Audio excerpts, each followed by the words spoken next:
ವೇದಿಕೆ ಮೇಲೆ ಆಸೀನರಾದಂಥ ಕರ್ನಾಟಕ ರಾಜ್ಯದ ಮುಖ್ಯಮಂತ್ರಿಗಳಾದ ಶ್ರೀ ಸಿದ್ದರಾಮಯ್ಯನವರೇ, ಡಾಕ್ಟರ್ ಶರಣಪ್ರಕಾಶ್ ಪಾಟೀಲ್ ರೇ, ಡಿ ಸುಧಾಕರ್ ಅವರೇ, ಶರಣಬಸಪ್ಪ ದರ್ಶನಾಪುರ ಅವರೇ, ಈಶ್ವರ್ ಖಂಡ್ರೆ ಅವರೇ, ರಹೀಂ ಖಾನ್ ಅವರೇ, ಬಿ ಆರ್ ಪಾಟೀಲ್ ರೇ, ಡಾಕ್ಟರ್ ಅಜಯ್ ಸಿಂಗ್ ಅವರೇ, ಎಂ ಐ ಪಾಟೀಲ್ ರೇ, ರಾಧಾಕೃಷ್ಣ ಅವರೇ, ಅಲ್ಲಂ ಪ್ರಭು ಪಾಟೀಲ್ ರೇ ಹಾಗೂ ವೇದಿಕೆ ಮೇಲೆ ಆಸೀನರಾದಂಥ ಸುಮಾರು ಹೆಚ್ಚು ಕಡಿಮೆ ಒಂದು ಇನ್ನೂ 20 ಜನ ಇದ್ದಾರೆ. ಅದಕ್ಕೆ ದಯವಿಟ್ಟು ಕ್ಷಮಿಸಬೇಕು. ನಾನು ಎಲ್ಲ 20-22 ಹೆಸರು ತೆಗೆದುಕೊಳ್ಳೋಕೆ ಇನ್ನೂ ಒಂದು 5-10 ನಿಮಿಷದಲ್ಲಿ ನನ್ನ ಮಾತು ಮುಗಿಸ್ತೇನೆ. ಯಾಕಂದರೆ ಸಾಕಷ್ಟು ಸಮಯನೂ ಆಗಿದೆ ಮತ್ತು ಮುಖ್ಯಮಂತ್ರಿಗಳು ಇಲ್ಲಿ ಕಲಬುರಗಿಗೆ ಬಂದ ಮೇಲೆ ನಾವು ಅವರಾಗೆ ಏನು ಕೇಳಬೇಕು ಅಥವಾ ಅವರಿಂದ ಏನು ಸಹಾಯ ಪಡ್ಕೊಳ್ಬೇಕು ಅಷ್ಟು ಮಾತ್ರ ನಾನು ಒಂದೆರಡು ವಿಷಯಗಳನ್ನು ಹೇಳಿ ನನ್ನ ಮಾತನ್ನು ಮುಗಿಸ್ತೇನೆ.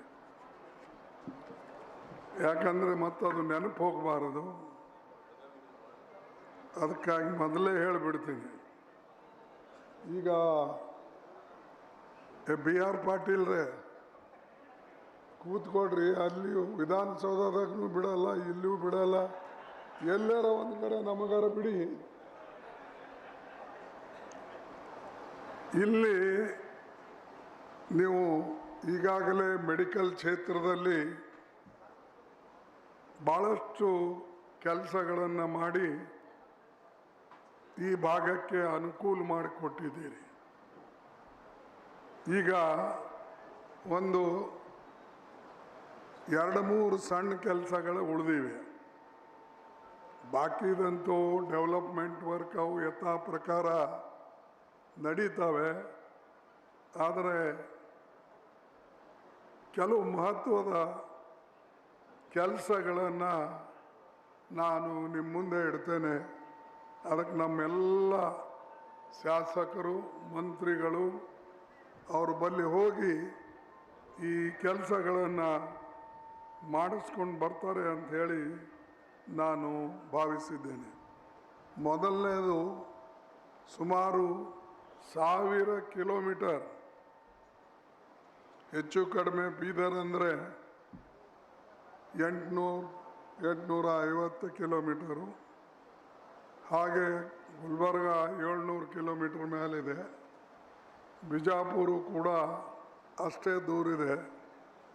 ಅದಕ್ಕಾಗಿ ಈ ಭಾಗದಲ್ಲಿ ಒಂದು ನಿಮಾನ್ಸ್ ಇನ್ಸ್ಟಿಟ್ಯೂಷನ್ ಬ್ರ್ಯಾಂಚ್, ನಾವು ದೊಡ್ಡದು ಕೇಳಲ್ಲ, ಬರೀ ಬ್ರ್ಯಾಂಚ್ ಅದರದ್ದು ನಿಮಾನ್ಸ್ ಹಾಸ್ಪಿಟಲ್ದು ಒಂದು ಬ್ರ್ಯಾಂಚ್ ಇಲ್ಲಿ ಕೇಳ್ತೇವೆ. ಯಾಕಂದರೆ ಅಷ್ಟು ದೂರ ಭಾಳಷ್ಟು ಜನರಿಗೆ ಗುಲ್ಬರ್ಗ, ಬೀದರ್, ರಾಯಚೂರು, ಕೊಪ್ಪಳ ಇವೆಲ್ಲ ಇದೆ. ಸೊ ಅದಕ್ಕಾಗಿ ಅದು ಎಲ್ಲಾದರೂ ಇರಲಪ್ಪ.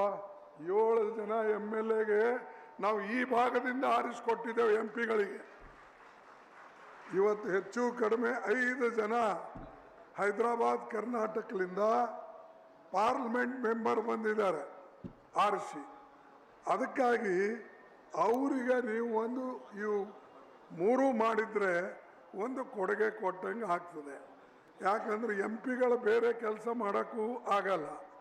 ಅವ್ರ ಹತ್ರ ಅಷ್ಟು ಅಧಿಕಾರಗಳು ಕೂಡ ಇರೋದಿಲ್ಲ.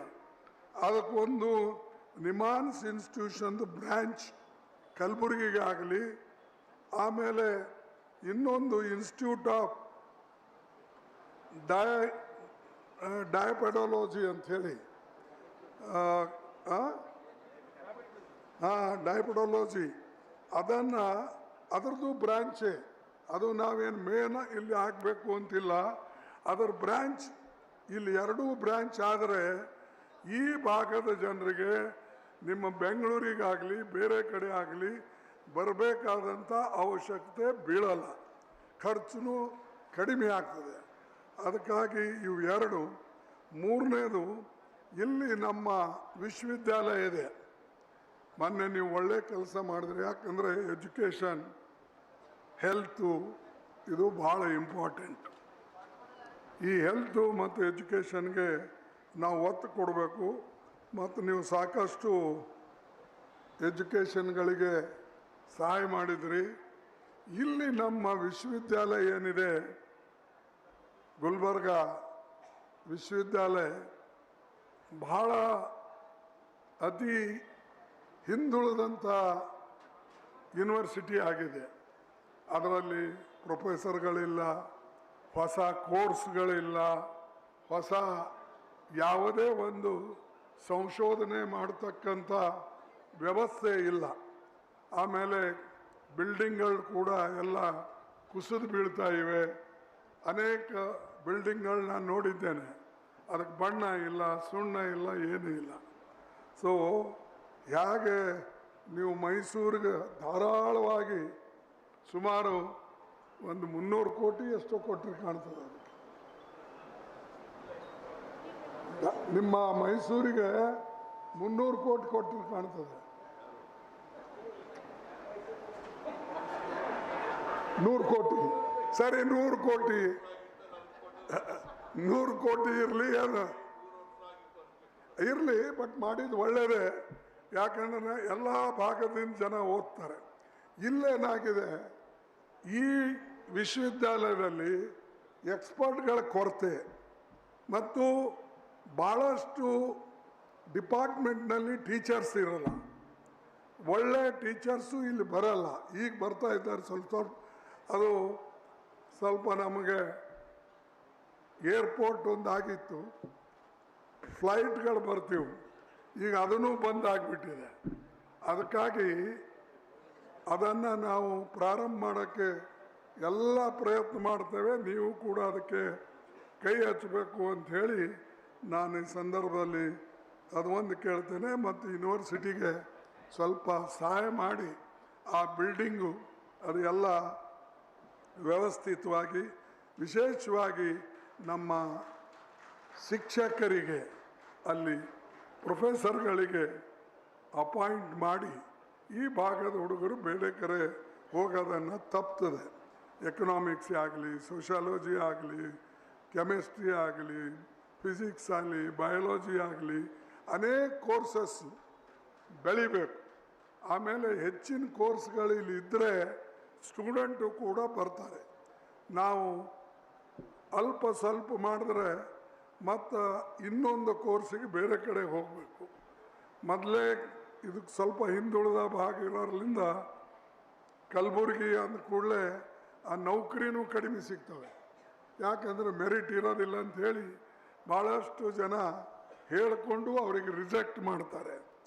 ಅದಕ್ಕಾಗಿ ಈ 3 ಕೆಲಸ, ಒಂದು ನಿಮಾನ್ಸ್ದು, ಎರಡನೇದು ಡಯಾಬೆಟಾಲಜಿ ಒಂದು, ಮತ್ತು ಮೂರನೇದು ನಮ್ಮ ಇಲ್ಲಿನ ಕಲಬುರಗಿ ವಿಶ್ವವಿದ್ಯಾಲಯಕ್ಕೆ ಹೆಚ್ಚಿನ ಪೋಸ್ಟ್ಗಳನ್ನು ಸ್ಯಾಂಕ್ಷನ್ ಮಾಡಿ, ಹೆಚ್ಚಿನ ಡಿಪಾರ್ಟ್ಮೆಂಟ್ಗಳು ಸ್ಯಾಂಕ್ಷನ್ ಮಾಡಿ ಈ ಭಾಗದ ವಿದ್ಯಾರ್ಥಿಗಳಿಗೆ ಅನುಕೂಲ ಮಾಡಿಕೊಡ್ಬೇಕು ಅಂಥೇಳಿ ನಾನು ನಿಮಗೆ ಎಲ್ಲರ ವತಿಯಿಂದ ಕೇಳ್ತಾ ಇದ್ದೇನೆ.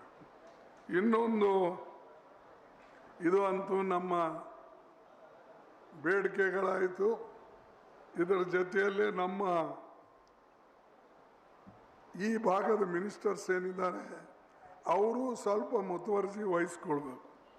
ಯಾಕಂದರೆ ನೀವು ಅವ್ರ ಹಿಂದೆ ಬಿದ್ದು ಕೇಳಲಿಲ್ಲ ಅಂದರೆ ಯಾರೂ ನಿಮಗೆ ಕೊಡೋದಿಲ್ಲ.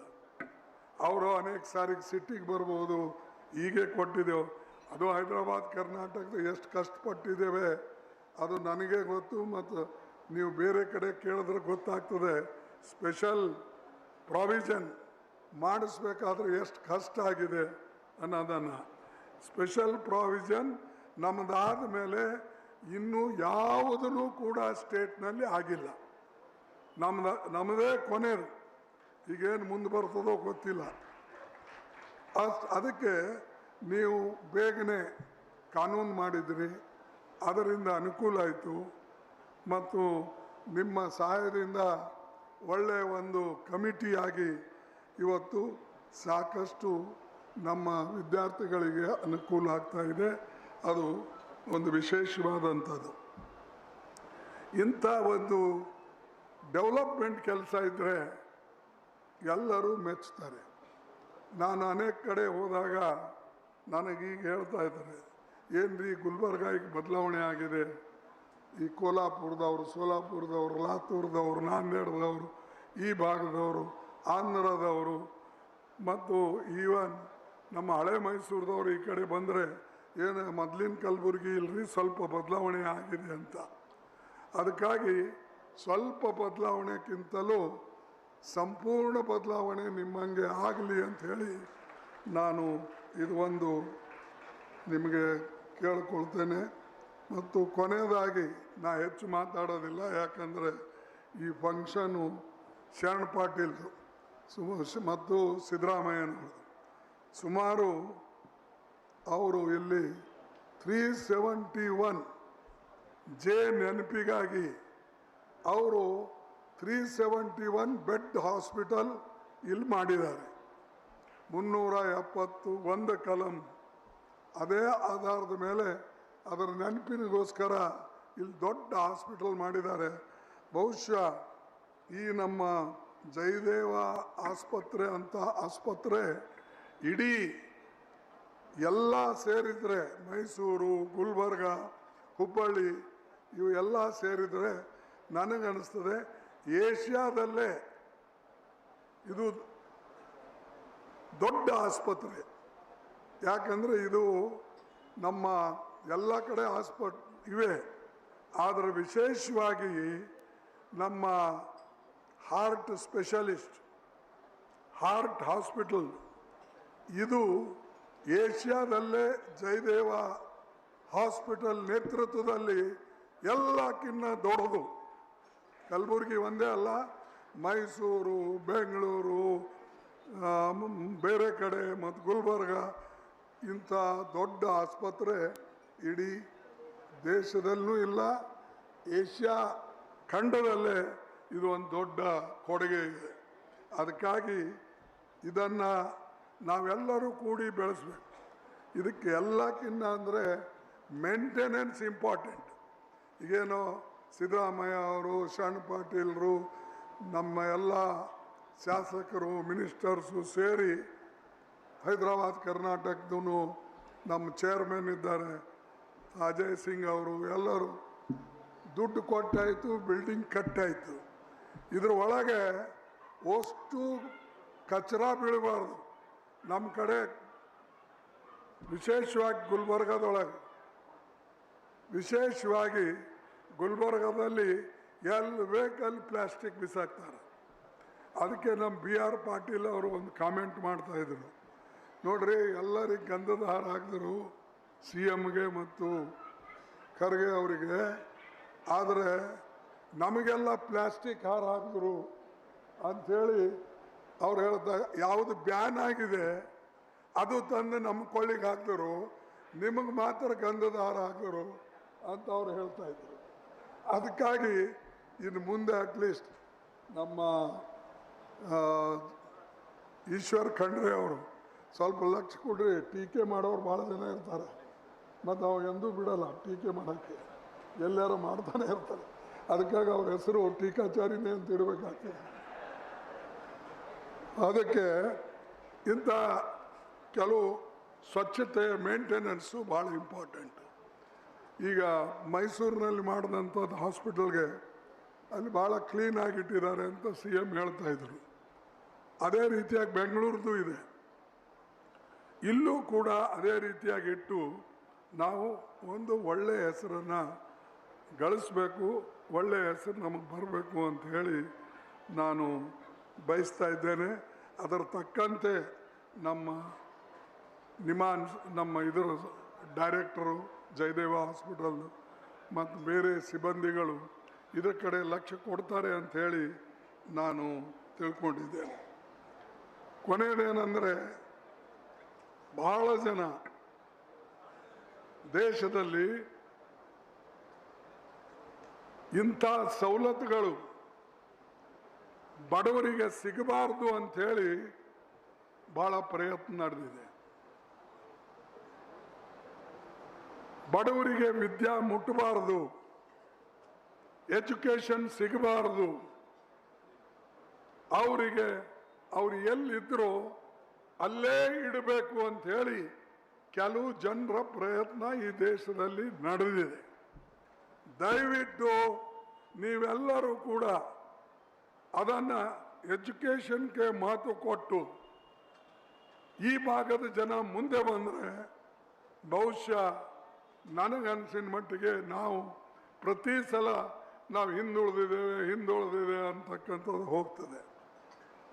ಈಗ ನಾ ಕೇಳಿದೆ, ಬೇರೆ ಕಡೆ ಬೆಳಗಾಂದಲ್ಲಿ ಅಲ್ಲಿ ಎಜುಕೇಷನ್ ಸೊಸೈಟಿ ಇದೆ, ಭಾಳ ಉತ್ತಮವಾಗಿ ನಡೆದು ಆ ಭಾಗದಲ್ಲಿ ಅನೇಕ ಇನ್ಸ್ಟಿಟ್ಯೂಷನ್ ಅವರು ಮಾಡಿದ್ದಾರೆ.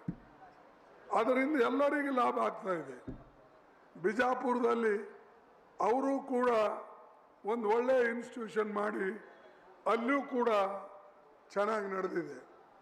ಮೈಸೂರಿನಲ್ಲಿ ಸುತ್ತೂರು ಸ್ವಾಮಿಗಳು ಮತ್ತು ಬೇರೆ ಇನ್ಸ್ಟಿಟ್ಯೂಷನ್ಗಳು ಅವರು ಮಾಡಿದ್ದಾರೆ, ಚೆನ್ನಾಗಿ ನಡೆದಿದೆ. ಅದಕ್ಕಾಗಿ ನಾನು ಇಲ್ಲಿ ನಮ್ಮ ಪ್ರಥಮ ಇಂಜಿನಿಯರಿಂಗ್ ಕಾಲೇಜ್, ಮೆಡಿಕಲ್ ಕಾಲೇಜ್ ಇವೆಲ್ಲ ತೆಗೆದಂಥವರು ಮಹಾದೇವಪ್ಪ ರಾಂಪುರೆ ಅವರು ಛೇತ್ರಛಾಯದಲ್ಲಿ ಸಾಕಷ್ಟು ಹೈದರಾಬಾದ್ ಕರ್ನಾಟಕ ಎಜುಕೇಷನ್ ಸೊಸೈಟಿ ಬೆಳೆದಿದೆ. ಅದಕ್ಕಿನ್ನೂ ಹೆಚ್ಚಿನ ಒಂದು ಪ್ರೋತ್ಸಾಹ ಕೊಟ್ಟು ಪ್ರಾಮಾಣಿಕತೆಯಿಂದ ದಕ್ಷತೆಯಿಂದ ಅದಕ್ಕೆ ಮುಂದುವರೆದರೆ ಈ ಭಾಗದ ಜನರಿಗೆ ಇನ್ನೂ ಹೆಚ್ಚಿಗೆ ಅನುಕೂಲ ಆಗ್ತದೆ ಅಂಥೇಳಿ ಇಲ್ಲಿ ನಮೋಸಿನೂ ಕುಂತಾರೆ. ಸೊ ಅವರಿಗೂ ನಾನು ಹೇಳ್ತೀನಿ, ಯಾಕಂದರೆ ಎಜುಕೇಷನ್ ಹೆಲ್ತ್ ಇದು ಎಲ್ಲರಿಗೆ. ಈ ಹಾಸ್ಪಿಟಲ್ಗೆ ಯಾರಾದರೂ ಬೇರೆ ಪಾರ್ಟಿಯವರು ಬಂದರೆ, ಸಣ್ಣ ಪಾಟೀಲ್ ಕಾಂಗ್ರೆಸ್ ಪಾರ್ಟಿದವನ, ಅದಕ್ಕಾಗಿ ಬೇರೆ ಪಾರ್ಟಿಯವರಿಗೆ ಇಲ್ಲಿ ಸ್ಥಾನ ಇಲ್ಲ ಅಥವಾ ಬೆಡ್ ಇಲ್ಲ, ಅದೆಲ್ಲ ಏನು ಲ್ಯಾಬ್